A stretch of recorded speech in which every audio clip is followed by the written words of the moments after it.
இன்னைக்கு 2024 Stalin versus others தொடர்றதுக்கான வாய்ப்புகள் அதிகம் இருக்குது. அந்த பூம் பண்ணி பேசுறதெல்லாம் இருக்கு. பூமெல்லாம் சும்மா அது சும்மா வெட்டியா ஆசைக்கு அவங்களே ஆட்களை வச்சு பேசிட்டு இருக்கிறது. Udhayanidhi versus Vijay versus Annamalai versus Seeman கூமுட்டைகள் பேசுறது அநாகரிக அரசியல், கீழ்த்தரமான அரசியல். இங்க ஸ்டாலின் வர்சஸ் அதர்ஸ் தான் இருக்குது. ஒரு வெற்றிடம் இருக்கு, அதை ரஜினி சரியா பயன்படுத்திக்கல. அந்த வெற்றிடம் விஜய்க்கு கிடைக்கும். அது வெற்றிடத்தை தாண்டி ஸ்டாலின் போயிட்டாரு. கலைஞரோட பெரிய தலைவர் ஆயிட்டாரு. காமராஜ் பொசிஷன்ல இருக்கிறாரு ஸ்டாலின். கண்டஸ்ட் பண்ணிருந்தா ஓட்டு வந்திருக்கும் கண்டிப்பா. கண்டஸ்ட் பண்ணாம தனியாளா இருக்கும்போது ஒத்த ஓட்டு தான் சொல்றேன். கண்டிப்பா 24 போட்டியிடாது. அவர் பலகீனம் தான். அந்த இடத்துக்குள்ள அஜித்தை பற்றி நம்ம பேசினாலே அது விஜய் தரப்புக்கு வந்து பதட்டப்படுறாங்க. தீல மிதிச்ச மாதிரி அவ்வா அவ்வான்னு கதறாங்க. இவருக்கு வந்து அஜித் மேல ஒரு வன்மை. இந்த வன்மை எந்த அளவுக்கு இருக்குதுன்னா, நீங்க ஜாதி மதம் சொன்னவங்க மொழியை சொல்லாதது உங்களுக்கு அஜித் மேல வன்மை இருக்குது. நீங்க கோயம்புத்தூர்ல போய் மோடியை தான் பார்க்க காத்து நின்னீங்க. உங்களுக்கு மதவாதம் தெரியலையா? இப்படி ஒரு அனௌன்ஸ்மெண்ட் ஏன் இவ்வளவு அவசரமா விஜய் வெளியிடணும்? அதற்கான காரணம் என்ன? ஒரு ராங் ஸ்ட்ராட்டஜி மாதிரி தான் எனக்கு தெரியுது. பெயர்ல வெற்றி இருக்கு, அரசியல்ல வெற்றி இருக்குமா?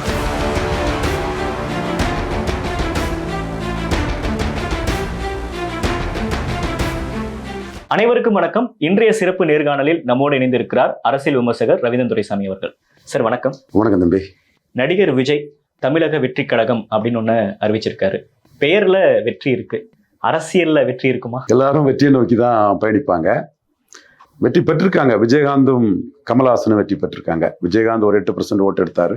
கமல்ஹாசன் ஒரு 4% ஓட்டு எடுத்தாரு. விஜயும் எப்பவும் களத்துக்குள்ள வந்தும் ஒரு கருத்தியலை சொல்லி 39 அல்லது 234 சீட்டு போட்டா ஒரு குறிப்பிடத்தக்க வாக்கு கிடைக்கும். இந்த வாக்கு விஜய் மட்டும் இல்ல, அஜித் வந்து நின்னாலும் அது கிடைக்கும். அந்த வாக்கு வந்து எல்லாத்துக்கும் பொதுவான வாக்குன்றீங்க சார்? அந்த க்ரௌட் புல்லிங் கெப்பாசிட்டியுள்ள ஒரு நடிகருக்கு கிடைக்கும். அது விஜயகாந்த் கிடைச்சிருக்கு, கமல்ஹாசன் கிடைச்சிருக்கு, அஜித்து கிடைக்கும், விஜய் கிடைக்கும். அகரம் ஃபவுண்டேஷன் மூலமா சமூக பணிச்சையோட சூர்யா வந்தாலும் கிடைக்கும். இந்த ஓட் பேங்க் அப்படின்றது யார் வந்தாலும் அது கிடைக்கும் அப்படின்றது. க்ரௌட் புல்லிங் கெப்பாசிட்டியுள்ள ஒரு நடிகர் கிடைக்கும். 2 பேரும் கிடைச்சிருக்குது. 3வது 4வது ஆட்களுக்கும் அது வந்தா கிடைக்கும். சார் அவரோட இலக்கு அப்படின்றது 2026 அப்படின்றதுல ரொம்ப தெளிவா இருக்காரு. ஆனா இப்ப எலெக்ஷனுக்கு நாடாளுமன்ற தேர்தலுக்கு மொத்த கட்சியெல்லாம் வந்து பூத் கமிட்டி ஆரம்பிச்சிருக்காங்க, தேர்தல் அறிக்கை குழுவெல்லாம் ஆரம்பிச்சிருக்காங்க. அந்த சமயத்துல இப்படி ஒரு அனௌன்ஸ்மெண்ட் ஏன் இவ்வளவு அவசரமா விஜய் வெளியிடணும்? அதற்கான காரணம் என்ன? இது ஒரு ராங் ஸ்ட்ராட்டஜி மாதிரி தான் எனக்கு தெரியுது. அவருடைய அட்வைசர்ஸ் வந்து அவரை தவறா வழி நடத்துற மாதிரி தான் எனக்கு தெரியுது. ஜாதி மதம் மற்றன்னு சொல்றாரு, மொழியை விட்டுட்டார். இத்தனைக்கும் இவர் வந்து அண்ணன் ரஜினிகாந்துக்கு ரசிகரா நின்று ரஜினி படத்தை காட்டி படத்துக்கு வசூலை தேடினவர் தான். அது பிறகு வேலாயுதம் படத்துல எம்ஜிஆருக்கு சிசியன்னு சொல்லி எம்ஜிஆர் இதை காட்டினவர் தான். ரஜினி, கைக்வாட், மராத்தா, மகாராஷ்டிரியன், மக்கள் திலகம் எம்ஜிஆர், மலையாளி. நம்ம எல்லாரும் ஏற்றுக்கிட்டோம், நம்ம மக்கள், நம்ம அதை பார்க்கல. பட் இவர் தன்னுடைய இதாட்டு ஆரம்பத்தில் சொன்னது ரஜினிகாந்த் நான் தமிழ், எம்ஜிஆர் நான் தமிழ், வேலாயுதம் படத்தில் சொன்னது. அப்போ இவர் இந்த இடத்துல மொழியை சொல்லலைன்னா இவருக்கு வந்து அஜித் மேல ஒரு வன்மை இருக்கு. இந்த வன்மை எந்த அளவுக்கு இருக்குதுன்னா, அஜித்தும் கமல்ஹாசன் மாதிரி அரசியலுக்கு வரலான்னு நான் பேசிட்டு இருக்கவும் என் மேல அவங்க வன்மமாகறாங்க. விஜயே அவங்க சம்பந்தப்பட்ட ஆட்கள்கிட்ட பரப்பி ஆளுங்களை வச்சு அஜித்தை பற்றி பேசினாலே அது வன்மமான பேச்சுன்னு சொல்றாப்புல. நான் விஜய் என்ன குற்றம் சாட்டுறேன்னா, நீங்க ஜாதி மதம் சொன்னவங்க மொழியை சொல்லாதது உங்களுக்கு அஜித் மேல வன்மை இருக்குது. நான் அஜித் 2026க்கு 8 மாசம் வருவாருன்னு சொன்னா அது இன்னும் நாள் இருக்குது. என்ன முடிவானாலும் அஜித் எடுக்கலாம். அஜித் அதை பற்றி இதுவரை எதுவுமே வாய் திறக்கல. பட் சில டிஸ்கஷன்ஸ் கோயிங் ஆன் அஜித் தரப்புக்குள்ள. அப்போ அவரு வரலாம், வராமலும் இருக்கலாம். அவர் வருவாருங்கிற இதுவும் அவரும் வரலாம், யாரும் வரலாம். நான் ஒரு கருத்தை சொல்லும் போது அதை வன்மம்னு விஜய்க்கு இன்ஸ்ட்ரக்ஷன் படி ஒருத்தர் வந்து ஒரு தொலைக்காட்சியில நம்மளை பேசுறாருன்னு சொன்னா அவர் மொழிங்கிற இதை வந்து சேர்த்துக்கணும். அல்லது அவருக்கு அஜித் மேல வன்மம் இல்லைன்னாலும், ரஜினி ரசின்னு சொன்னது உண்மைன்னாலும், எம்ஜிஆர் ரசின்னு சொன்னது உண்மைன்னாலும் அவர் வந்து ஜாதி மதங்கிறத மொழியும் சேர்த்துக்கணும். ஏன்னா அவர் வந்து தெலுங்கு படத்திலே நடிச்சிட்டு இருக்கிறாரு, பல இதுலயும் போயிட்டு இருக்காரு. விஜயகாந்த் மாதிரி தமிழ் படத்துல தான் நடிப்போம்னு சொல்லக்கூடிய நடிகர் கூட இல்லை. அப்போ மொழிங்கிறதையும் அவர் சேர்த்துக்கணுங்கிறதான் என்னுடைய பார்வை. இப்ப 2026ல களம் எப்படி இருக்க போகுது அப்படின்றத தாண்டி 3 நடிகர்களுக்கு மத்தியில ஒரு போட்டி இருக்கும்ன்ற ஒரு அப்டேட்டையும் கொடுக்குறீங்களே சார்? இல்ல, அது 26 களம் அமையும் போதுதான் தெரியும். இப்போ ரஜினி பாப்புலாரிட்டி இருக்கும்போது கமல் வந்து நடிகருக்கு அரசியல் தேவையில்லைன்னு சொன்னார், டக்குன்னு வந்துட்டார் இல்லையா. அஜித்தும் ஜெயலலிதா அம்மையார் இறந்ததும் அந்த இடத்துல அவரை வச்சு அப்படியே அந்த ஜெயலலிதா இடத்துல அஜித்தை வச்சு அப்படியே ஸ்டேட்டஸ் கோ கொண்டு போகணும்னு கூட ஒரு கட்டத்தில் ஸ்ட்ராட்டஜி உருவாகப்பட்டது. அது சசிகலா குடும்பம் அதெல்லாம் அடிச்சுட்டு சசிகலா குடும்பம் அதை பிடிச்சிக்கிட்டாங்க.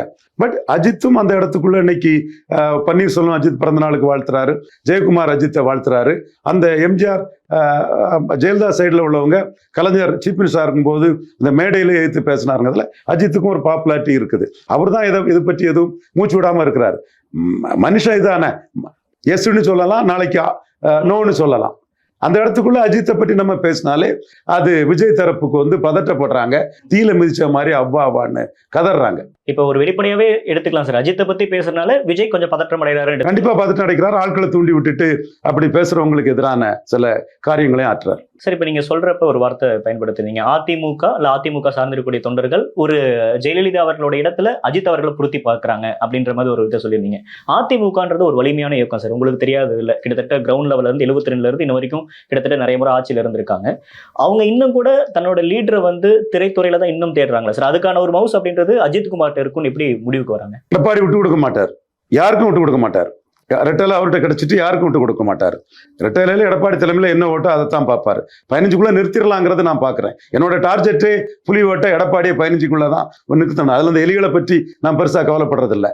ஸோ எடப்பாடி விட மாட்டாருன்னு எனக்கு தெரியுது. பட் என்ன எடுக்கிறாருங்கிறதுல அவருக்கு ஒரு டார்கெட் இருக்கும். நான் 15க்குள்ள அவரை நிறுத்திடலான்னு இருக்கிறேன். நடிகர் விஜய் கூட 24ல் வரணும், நான் அவரை வரவேற்றேன், எல்லா இடத்துலையுமே வரவேற்றேன். ஏன்னா நம்ம டார்கெட் படி கமலஹாசனும் விஜயகாந்தும் ரெட்டையிலே தான் பலையனப்படுத்தினாப்புல. 24ல் விஜய் வந்தா அவரும் பலையனப்படுத்துவாருங்க. இதுல நான் விஜய்க்கு வெல்கம் பண்ணி தான் பண்ணேன். பட் அவரு 24ல் ஒத்த ஓட்டு சசிகலா, தீபா ஜெயக்குமார், அஜித்குமார், சிவகார்த்திகேயன், சூர்யா மாதிரி அவரும் ஒத்த ஓட்டு தான். 24ல் விஜயும் ஒத்த ஓட்டு தான். கண்டெஸ்ட் பண்ணியிருந்தாலும் பெரும்பாலான ஓட்டை வந்து அவரால் கண்டெஸ்ட் பண்ணிக்க முடியாது. கண்டெஸ்ட் பண்ணியிருந்தா ஓட்டு வந்திருக்கும் கண்டிப்பா. கண்டெஸ்ட் பண்ணாம தனியாளா இருக்கும்போது ஒத்த ஓட்டு தான் சொல்றேன். புரியுது சார். ஸோ அவர் 26க்கு போறார். 26ங்கிற பொசிஷன் வந்து 24 ரிசல்ட்டுக்கு பிறகுதான் 26. இப்போ இந்த 24ல் அவர் போட்டியிடாது அவருக்கு பின்னடைவு ஏற்படுத்தும் அப்படின்றீங்களா சார்? கண்டிப்பா 24ல் போட்டியிடாது, அவர் பலகீனம் தான். ஏன்னா கேள்வி வருதே, மதவாதத்தை எதிர்ப்புன்னு சொல்றீங்க.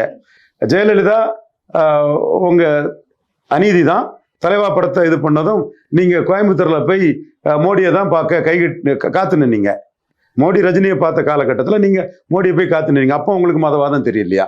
சரி, இப்போ மதவாதத்தை எதிர்க்குங்கிற ஒரு இதே சின்சியரா இருந்துட்டா கூட எல்லாரும் பொதுவாக சொல்றது மாதிரி பார்லிமெண்ட் எலெக்ஷன் தானே நீங்க மோடிக்கு எதிராக தெலுங்கானாவில் பிரச்சாரம் பண்ணணும். படம் ஓடுதா தெலுங்கானாவில்? தமிழ்நாட்டில் ஓட் பேங்கே ஆன்டி மோடி மைண்ட் செட் தானே. ஆமா, தமிழ்நாட்டில் நீங்க பண்ணணும். பார்லிமெண்ட்ல தான் நீங்க இறங்கி வந்திருக்கணும். அப்போ பார்லிமெண்ட்ல இறங்கி வராம அந்த பொன்ராஜுங்கிறவர் சொன்னாரு, மோடி ஜெயித்தாருன்னா இனிமே எலெக்ஷன் இது கட்சியை பதிவு பண்ண முடியாது, அதனால்தான் முதல்ல பதிவு பண்ணிட்டாருன்னா, அப்போ அவருக்கு ஆதரவா பொன்ராஜ் பேசுறாரு. முதல்ல பதிவு பண்ணிட்டாருன்னா அப்போ மற்றவங்களும் கட்சி பதிவு பண்றதுக்கு மோடி வரக்கூடாதுன்னு நீங்க உங்க செல்வாக்க கட்சி ஆரம்பிச்சு காட்டணுமா இல்லையா? அப்ப அதுல முரண்பாடு இருக்குது இல்லையா? அதைத்தான் நாம சுட்டி காட்டுறோம். இப்ப 2026ல் விஜய் அவர்கள் வந்தாலும் பாதிப்பு அப்படின்றது நேரடியாக அதிமுக தான் இருக்குமா சார்? இது விஜயகாந்தும் கமலஹாசனும் வந்தது ரெட்டையிலையும் அதிமுக தான் பாதிச்சிருக்குது. 26ல் விஜய் வரும்போது யாருக்கான பாதிப்புங்கிறது 24 ரிசல்ட்டுக்கு பிறகுதான் நம்ம சொல்ல முடியும். நாடாளுமன்ற தேர்தல் முடிவுகளை வச்சுதான் சொல்ல முடியும். கரெக்ட், அதை வச்சுதான் சொல்ல முடியும். இதை தாண்டி சொல்லக்கூடியவங்க அவங்க ஆசையும் அரிப்பையும் சொரிஞ்சுக்கிறது தான், நத்திங் எல்ஸ். நீங்க 24 தெரியாம 26 ப்ரெடிக்ட் பண்ண முடியாது. எனக்கு எடப்பாடிக்கு மேல எடப்பாடியை வீக்கன் பண்ணுங்கிற ஆசை இருந்தனால தான் 24லே விஜய் வந்தா எடப்பாடியை பலகீனப்படுத்துவார் நான் வரவேற்றுக்கிட்டு இருந்தேன். இப்போ என்னோட 26வது ஆண்டு ஸ்கீம்ல 1 to 1 நான் ஸ்கீம் பண்ணும்போது விஜய்க்கு எங்க ரோலே இல்லை. 24ல் ஒத்த ஓட்டா இருக்கக்கூடிய விஜய் 26ல் தன் பலத்தை நிரூபிக்க வருவார். அப்ப என்ன பொறுத்தவரையில அவர் அன்ப்ராடக்டிவ், நத்திங், டைலூட் ஆயிடுவாருன்னு நிச்சயமா. அப்ப 26ல் என்ன வாக்கு விதத்தை காட்டுறாரோ அதுக்கு பிறகு தான் அவருக்கு அடுத்த ரோல், ஸ்ட்ராட்டஜிக்கல் ரோல் அடுத்து அவரு வருவார். விஜயகாந்தும் கமலஹாசனும் ரெட்டைலை பலகீனப்படுத்தினார் என்பதற்காக விஜயும் அதை பலகீனப்படுத்துவாரா மாட்டாராங்கிறது 24ல் எடப்பாடிக்கு பொசிஷன், எல்லாருக்க பொசிஷனையும் பார்த்துதான் சொல்ல முடியுங்கிற அளவுக்குள்ள நான் இருக்கிறேன். இப்ப 24 தேர்தல் வந்து பாஜகவுக்கு எவ்வளவு முக்கியமோ அதை விட அதிமுகவுக்கு ரொம்ப முக்கியம். அதிமுக முக்கியம், எடப்பாடி பாஜக அவர்களுக்கு முக்கியம். முக்கியம், சீமானுக்கு அடுத்த ஜம்பு வருதாங்கிறத நிரூபிக்க வேண்டிய முக்கியம், எல்லாத்துக்குமே ஒரு முக்கியமான ஒரு லேண்ட்மார்க் எலெக்ஷனாக தான் 24 நிற்குது. இதைத்தான் S A Chandrasekhar very strategist அவர் முன்னாடியே சொன்னார். இப்போ நீங்கள் விஜயகாந்த் வந்து 8% ஓட்டு எடுக்கும்போது 3வது கட்சியா யாரும் தமிழ்நாட்டில் கிடையாது. பொன் ராதாகிருஷ்ணன் தலைமையில் 1.5% பாஜக இருந்துன்னு நினைக்கிறேன். கமலஹாசன் 4% வாக்கு எடுக்கும் போதும் ஜெயலலிதா இல்லை, கலைஞர் இல்லை, ஒரு வெற்றிடம் இருந்தது. இப்போ அப்படிப்பட்ட ஒரு நிலைமை இல்லை. இப்ப வெற்றிடம் இல்லையா சார்? வெற்றிடம்ங்கிறது கலைஞர் இடத்தை விட ஸ்டாலின் பெருசா போயிட்டார். கலைஞர் ராமதாஸை கண்டு அஞ்சி அந்த ராமதாஸ் போல்ஸுக்கு பயந்து ஸ்ட்ராட்டஜி இல்லாமல் ஈல்டாகி தனி மெஜாரிட்டியே வரல. ஸ்டாலின் திருமாவளவனை பயன்படுத்தி தனி மெஜாரிட்டி வந்துட்டாரு. கலைஞர் பெறாத 20 எம்பி சீட்டுக்கு மேல பெற்றுட்டாரு. அப்போ கலைஞரை விட மு.க. ஸ்டாலின் பெரிய தலைவராக இருக்காரு. இன்னைக்கு ஸ்டாலின் வர்சஸ் அதர்ஸ் தான் தமிழ்நாடு பொலிட்டிக்ஸா இருக்குது. விஜய் எப்போ வந்தாலும் இன்னைக்கு 2024 ஸ்டாலின் வர்சஸ் அதர்ஸ் தொடர்றதுக்கான வாய்ப்புகள் அதிகம் இருக்குது. ஏன்னா திமுக அணியை இன்டாக்டா வச்சிருக்கிறாங்க. கமலஹாசனும் உள்ள நுழையதுக்கான வாய்ப்புகள் இருக்குது. அப்போ திமுக அணி வந்து 53% வாக்கெடுத்த அணி. உதயநிதி ஸ்டாலின் 53 குறைஞ்சிடக்கூடாதுன்னு பார்க்குறாரு. குறையதுக்குள்ள வாய்ப்பும் இருக்குது. இவங்க அதிகார பலத்தை பயன்படுத்தி இன்டாக்டா வைக்கிறதுக்கான வாய்ப்புகளும் இருக்குது. அப்போ அந்த அணி 19 உள்ள வெற்றியை பெறும்போது மீண்டும் ஸ்டாலின் வர்சஸ் அதர்ஸ் தானே தமிழ்நாடு பொலிட்டிக்ஸ். அப்பயும் 26லயும் அப்ப ஸ்டாலின் அதுல எதிர்த்து இருக்கக்கூடிய போட்டியாளர்கள் தான் மாற்றம். அதுல ஒருத்தர் விஜய். Okay okay. பண்ணி பேசுறதெல்லாம் இருக்கு. பூமெல்லாம் சும்மா அது சும்மா வெட்டியா ஆசைக்கு பேசிட்டு இருக்கிறது, கூலி அவங்களே ஆட்களை வச்சு பேசிட்டு இருக்கிறது நடைமுறை யதார்த்தம் இல்ல, அது உண்மைக்கு புறம்பானது. இப்ப சமூக வலைதளம் பேசுறாங்களே sir, Udhayanidhi versus Vijay versus Annamalai versus Seeman, இதுதான் வந்து 2026 களம் அப்படின்றாங்க சார். அதை நீங்க எப்படி புரிஞ்சுக்கிறீங்க? இது கற்பனையா, அபத்தமா, அரசியல் தெரியாத கூமுட்டைகள் பேசுறது. ஸ்டாலின் இன்னும் ரொம்ப நாள் வாழ்வார். நான் இந்த முட்டா பசங்க பேச்சுக்கு இந்த கலைஞர் உயிரோடு இருக்கும்போது நானும் MC பாலன் அண்ணன் அருணகிரியும் பேசுவோம். ரவி இசைவேளாளர்கள் ரொம்ப நாள் வாழ்வாங்க, கலைஞருக்கு மரணம் வரும்னு சொல்லக்கூடியவங்களாம் கலைஞருக்கு முன்னாடி போய் சேர்ந்துருவான் அப்படின்னு நாங்கள் பேசுவோம். அண்ணன் அப்போ வைகோ அண்ணன் ஒருக்கா பேசும்போது கலைஞர் ரொம்ப நாள் இருப்பார், கலைஞருக்கு அக்காவே உயிரோடு இருப்பாருன்னா அந்த அண்ணன் அவர் வந்து பெருந்தன்மையாக தான் இருந்தார் வைகோ அண்ணன். ஸோ இந்த மாதிரி அல்பத்தனமா பேசுறது வந்து ஒரு அநாகரிக அரசியல், ஒரு ஸ்டண்டுக்காக பேசுறாங்க. அநாகரிக அரசியல், கீழ்த்தரமான அரசியல். இங்க ஸ்டாலின் வர்சஸ் அதர்ஸ் தான் இருக்குது. ஸ்டாலினுக்கு போட்டியா எடப்பாடி பழனிசாமி இருக்கிறாரு. பன்னீர்செல்வம் தனக்கும் ஒரு கிளைம் வரும், ஒரு ரீஅலைன்மெண்ட்ல வரும், சீஃப் மினிஸ்டர் இருந்தோன்னு அவர் எதிர்பார்க்கிறாரு. அன்புமணி ராமதாஸ் முதலமைச்சருங்கிற அந்த இதை விட்டு கொடுக்காம தான் கூட்டணியை வைப்போன்னு டாக்டர் ஐயா பேசியிருக்கிறாங்க. இதை தாண்டி அண்ணாமலை பொன்னார் தமிழிசையோட பவர்ஃபுல் கேண்டிடேட் பாஜகவில் சீஃப் மினிஸ்டர் கேண்டிடேட்டா அனௌன்ஸ் பண்ணல அவரை. ஆமா ஆமா. நான் அண்ணாமலை மோடிக்கு வேல்யூடேஷனா இருக்காரு, சாதிக்கணும்னு நினைக்கிறேன். பட் அவர் சீஃப் மினிஸ்டர் கேண்டிடேட்னு இப்போ சொல்றது அபத்தம் இல்ல. வெளிப்படை எதுவுமே வரல. அப்ப சீமான் அவர் வந்து 1-4-7 ஜம்ப் பண்ணி போயிட்டு இருக்கிறாரு. அவர் எடப்பாடி பழனிசாமியை 24 பலகீனப்படுத்தணும்னு சொல்றாரு. இதுதான் ரியல் பொலிட்டிக்ஸ். மற்ற ரியல் பொலிட்டிக்ஸ் இல்லாம கீழ்த்தரமா கற்பனையா எழுதிட்டு இருக்காங்க. அதுல உண்மையும் கிடையாது, அது கற்பனை, தரவுகளுக்கு அப்பாற்பட்டது. எழுதி பார்த்து படிச்சு சந்தோஷப்படலாம். அப்படி சந்தோஷப்படுறதுக்கு ஒரு கோஷ்டி இருக்குது, அது அரசியல் தெரியாத அட்டு கோஷ்டிங்க. சார் ஒரு சந்தேகத்துக்காக கேட்கிறேன் சார். இந்த ஒரு பக்கம் வந்து இப்ப ஸ்டாலின் இருக்காங்க, திமுக இருக்குன்னு வச்சுக்கோங்க சார். இப்ப அந்த 2வது இடம், இந்த 24ல அந்த 2வது இடத்துக்கான போட்டி தான் அதிமுக, பாஜக, இது மாதிரி கட்சிகள் எல்லாமே இருக்கும். 100% கரெக்ட். திமுக அணிக்கு யார் போட்டிங்கிற ஃபைட்டு தான் அதிமுக, பாஜக, நாம் தமிழர் 3 பேருமே அதுல இருக்கிறாங்க. 26ல எக்ஸ்ட்ரா விஜய் அப்படின்ற ஒரு எலிமெண்ட் வந்து 26ல எக்ஸ்ட்ரா விஜய்ங்கிற எலிமெண்ட் வரலாம். அப்படி எலிமெண்ட் வரும்போது திமுக அணிகிட்ட தோத்தவங்க எல்லாம் ரீஅலைன்மெண்ட் ஆவாங்க. 24ல தோத்தவங்க எல்லாம் ரீஅலைன்மெண்ட் ஆவாங்க. அந்த ரீஅலைன்மெண்ட்ல 1-1ல முதிர்ந்த ராஜாஞ்சியும் பேரஞ்சர் அண்ணா பெருந்தகையும் 67ல பண்ணது மாதிரி போட்ட இதுல நான் ஒரு ரோல் எடுத்து எல்லா தலைவர்கிட்டையும் கான்டாக்ட்ல வந்துட்டேன். அதுல எடப்பாடியும் நமக்கு தேவைப்படும். அவர் தலைமையில வராதுன்னு நான் நம்புறேன்.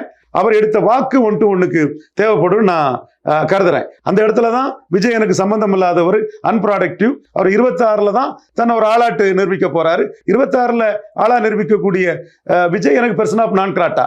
ஏன் 26ஓட என்னோட ஸ்ட்ராட்டஜிக்கு. பட் 4ல் விஜய் வரணும் நான் எதிர்பார்த்தேன். விஜய் வந்து விஜயகாந்த் கமல்ஹாசன் மாதிரி இவர் எடப்பாடியை வீக்கெண்ட் பண்ணுவாருன்னு எதிர்பார்த்தேன். அதுக்கு விஜய் இல்லைங்கும் போது சார் இப்ப 96ல இருந்து உங்களை மாதிரி அரசியல் விமர்சகர்கள் தொடர்ந்து ஒரு விஷயத்த பதிவு செய்யிட்டே இருக்கீங்க சார். ஒரு வெற்றிடம் இருக்கு, அதை ரஜினி சரியா பயன்படுத்திக்கல அப்படின்றத தொடர்ந்து நீங்க சொல்லிட்டே இருக்கீங்க. இப்ப அந்த வெற்றிடம் விஜய்க்கு கிடைக்குமா சார்? வெற்றிடத்தை தாண்டி ஸ்டாலின் போயிட்டாரு, அதையும் ஸ்குவாஷ் பண்ணிட்டாரு. கலைஞரோட பெரிய தலைவர் ஆயிட்டாரு. காமராஜ் பொசிஷன்ல இருக்கிறாரு ஸ்டாலின். 57-62 காமராஜ் பொசிஷன்ல இருக்கிறாரு. தமிழறிமணி காமராஜ் தொண்டர் இருந்தா காமராஜுக்கு இருந்த உயரமே தமிழறிமணியனுக்கு தெரியுமான்னு எனக்கு தெரியல. நான் வந்து தமிழறிமணியனுக்கு அதை நான் சொல்லிக் கொடுக்க தயாரா இருக்கிறேன். ஸ்டாலின் அந்த உயரத்துல இருக்க காரணம் என்னன்னா, ஸ்டாலினுக்கு கூட்டணி கட்சிகள் யாருமே சிஎம் கேண்டிடேட் இல்லாத கூட்டணி கட்சிகள். இப்ப விசிகா மாநாட்டுல கூட நம்ம வந்து அதிக ஆட்சி அதிகாரத்தை நோக்கி போகணும் அப்படின்னு பேசுறது எல்லாமே மேடை பேச்சுக்காக தான். மேடை பேச்சுக்காக தான். பட் வட தமிழகத்துல டிசைடிங் ஃபேக்டர் விசிகா, அதுல மாற்றம் இல்லை. பரையர் சமூகம் தான் டிசைடிங் ஃபேக்டர், வெற்றி வீரருங்கிறத நம்ம ஒத்துக்கிட்டு தான் தீரணும். காங்கிரஸ்லயும் சிஎம் கேண்டிடேட் கிடையாது. இங்க வந்து இந்துத்துவா வச்சு சிஎம் கேண்டிடேட் அண்ணாமலை ப்ரொஜெக்ட் ஆவாருங்கிற தோற்றம் இருக்குது. ஆகல, தோற்றம் இருக்குது. இங்க அன்புமணி ராமதாஸ் சிஎம் கேண்டிடேட்டா நின்று 5% எடுத்தாரு. திரும்ப கலைஞர் ஜெயலலிதா இல்லாத இன்னொரு இடத்துல 26ல் போனா பெரிய லெவல்ல வரலாங்கிற எண்ணம் இருக்குது. எடப்பாடி பழனிசாமி சிஎம், பன்னீர்செல்வம் சிஎம், சீமான் 147 அவரு சிஎம் கேண்டிடேட்டா நிக்கிறாரு. சிஎம்முக்கு முன்னாடி வேலுப்பிள்ளை பிரபாகரன் படம் இருக்குன்னு சொன்னாரு. விஜய் இந்த இதுல வேலுப்பிள்ளை பிரபாகரனுக்கு வாழ்த்து தெரிவிக்கலன்னு தம்பி திராவிட ஜீவா இது தொடர்ந்து போட்டுட்டு இருக்கிறான். ஸோ அவர் பிரபாகரன் மையமா வச்சு தான் எழும்பி வர முடியும்னு நினைக்கிறாங்க. ஸோ இவங்க வந்து எப்படி ரியலைன் ஆவாங்கிறது பெரிய கேள்விக்குறி. நான் வந்து ரியலைன்மெண்ட்டுக்கு யாரையும் சிஎம்ஆ சொல்லாம எல்லாருமே வந்து 1-to-1 ஸ்டாலினுக்கு எதிராக கொண்டு வர முடியுங்கிறது என்னோட பார்வை. எடப்பாடி நம்ம அதிக ஓட்டு வந்துடும், நம்ம பின்னாடி எல்லாரும் வந்துருவாங்கன்னு அவர் நினைக்கிறார். இனிமேல் எடப்பாடி பின்னாடி யாரும் போக மாட்டாங்க. டு பி ஃப்ராங்க், விஜய் வந்தா கமல்ஹாசன் விஜயகாந்த் மாதிரி ரெட்டலையும் மேலும் அவரும் பலகீனப்படுத்தியிருப்பார். வரல 24ல். ஸோ 26 ஸ்ட்ராட்டஜியில் என்ன பொறுத்தவரை விஜய் நத்திங். இப்போ 24 ஒரு ஒத்த ஓட்டு, அவ்வளவுதான் என்னோட கருத்துங்கிறதெல்லாம் நான் கொண்டு போயிட்டு இருக்கேன். இதுதான் நிற்கும், இதுதான் நிலைக்கும். ஏன்னா நான் கன்சிஸ்டண்டா லாஜிக்கோட நம்ம சொல்றது நம்பகத்தன்மையோட இருக்குன்னு பேசக்கூடியவன். சார் இந்த பேட்டி மூலியமா விஜய் அவர்களுக்கு நீங்க என்ன அட்வைஸ் சொல்ல விரும்புறீங்க? விஜய் அவர்களுக்கு நான் அட்வைஸ் சொல்ல விரும்புறது என்னன்னா, ஜாதி மதம் சொன்னீங்க, மொழி ஏன் சொல்லல? நீங்க அண்ணன் கெய்க்வாடு மராத்தா மகாராஷ்டிரியன் ரஜினிகாந்துக்கு ரசிகராட்டு இருந்தீங்க. அதன் மூலமா அவர் ரசிகர்கள் எல்லாம் இது பண்ணீங்க. ஓகே. அடுத்தபடியா வேலாயுதம் படத்துல எம்ஜிஆர் ரசிகர்ண்டான்னு மலையாளி எம்ஜிஆர் இதா பண்ணீங்க. உங்க படங்கள் கேரளாவில் நல்லாவே ஓடுது, தெலுங்கானாவில் ஓடுது, ஆந்திராவில் ஓடுது, கர்நாடகாவில் ஓடுது. அப்போ நீங்க ஜாதி மதம் சொல்லி மொழிங்கிறத சொல்லாதது உங்களுக்கு அஜித் மீது வன்மமா? அல்லது அஜித்தும் அரசியல் களத்துக்கு வரலாம், அவரையும் ஜெயலலிதாவோட வாரிசா பார்த்தாங்க ஒரு தரப்பு. கலைஞர் சிஎம்ஆ இருக்கும் போதே போல்டா கலைஞர் முன்னாடி ஏத்து நின்று பேசணுங்கிற ஒரு இமேஜ் இருக்கும்போது அஜித்தும் வருவாருன்னு பேசுறது, அப்படி பேசுறவங்களை தூண்டி விட்டு ஏன் இது வன்மமான பேச்சுன்னு சொல்றீங்க? இது நியாயமா மிஸ்டர் விஜய்ங்கிறத நான் விஜய்க்கு இந்த கேள்வியா கேட்கிறேன். செட்டரேட் பண்ணுவாருன்னு எதிர்பார்க்கிறேன். சார் இப்ப 2019 நாடாளுமன்ற தேர்தலில் ரஜினி வந்துருவாரோ அதுக்கு முன்னாடி நம்ம வந்துடணும்னு கமல்ஹாசன் வந்தாரு, மக்கள் நீதி மய்யத்தை ஆரம்பிச்சாரு, பார்லிமெண்ட்லயும் போட்டி போட்டாரு. இப்ப அது மாதிரி விஜய் வந்து அஜித் வரதுக்கு முன்னாடி நம்ம அறிவிச்சிடலாம் அப்படின்ற ஒரு முன்னெடுப்பா இதை பார்க்கலாமா சார்? கண்டிப்பா. அது விஜய்க்கு தனிநபர் விருப்பு தானே.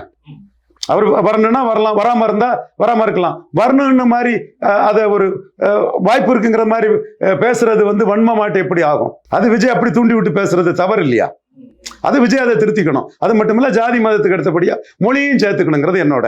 ஏன்னா மொழின்றது தமிழ்நாட்டில் அது ஒரு ஓட் பேங்க் தானே. ஆமா, அதையும் சேர்த்துக்கணுங்கிறது என்னோட. சார் இப்ப இறுதியா ஒரு கேள்வி சார். இப்ப இந்த திமுக அதிமுக அந்த திராவிட கட்சிகள், அதுக்கப்புறம் அதை எதிர்த்து இருக்கக்கூடிய பாஜக, தமிழ் தேசியம் முன்னெடுக்கக்கூடிய நாம் தமிழர், இந்த இதுல சீமான் அவர்களுக்கு விஜயோட வருகை அப்படின்றது எதை தாக்கத்தை 24ல் ஏற்படுத்துமா சார்? 24ல் விஜய் ஒத்த ஓட்டு தான். சீமானே தம்பி வரட்டு வருவான், நல்லது, திராவிடத்தை விட்டு ஒழிஞ்சது நல்லது, ஆனா வந்தா நிக்கணும், நிலைச்சு நிக்கணும்னு சொல்லும்போது விஜய் வருவாரு, நிலைச்சு நிற்க மாட்டாருங்கிற எண்ணம் ஓட்டம் சீமானுக்கு இருக்குது. 24 களத்துக்குள்ள அவர் இல்லைங்கிறனால எல்லாருமே வரவேற்றுட்டு விட்டுட்டாங்க. ஸோ 24ல் விஜய் களத்துக்குள்ள இல்லை, லெட்டர் பேடு தான் அந்த கட்சி 24க்குள்ள.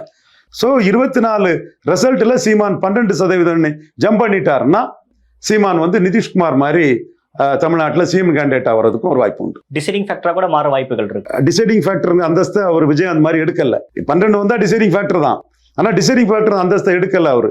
ஏன்னா விஜயகாந்த் செல்வாக்கான தலைவர், இவர் கருத்தியல்ல தனிச்சு நிற்கிறது மூலமும் வேலுப்பிள்ளை பிரபாகர் இமேஜை சொல்றது மூலமும் என்னையே இதெல்லாம் ஃபேஸ் பண்ணது மூலமும் அவர் எழும்பி வந்துட்டு இருக்கிறதுனால தன்னுடைய ஓட்டு மக்கள் ஆதரவுல தனித்து தொடர்ந்து நிற்கிறதுனால உள்ள ஜம்பிங் ஓட்டா கருதுறாரு. அதான் தொடர்ந்து நிற்க முடியுமா விஜயாலங்கிற ஒரு கொஸ்டினை போடுறாருன்னா நான் தொடர்ந்து தனிச்சு நின்றுட்டு இருக்கேங்கிறது தான் அது இன்டெரக்டா அதுல இண்டிகேட் பண்றாரு. அவர் ரெட்டைலைக்கும் 12% வந்துட்டாருன்னா விஜய்க்கு ஸ்ட்ராட்டஜில கூட மாற்றங்கள் வரலாம். இப்போ 2024 நான் பார்ட்டிசிபேட் பண்றேன், இதுதான் என்னோட நிலைப்பாடு அப்படின்னு விஜய் நேற்று அறிவிச்சிருந்தாருன்னா நீ கள சூழலே வேறையா இருந்திருக்குமா சார்?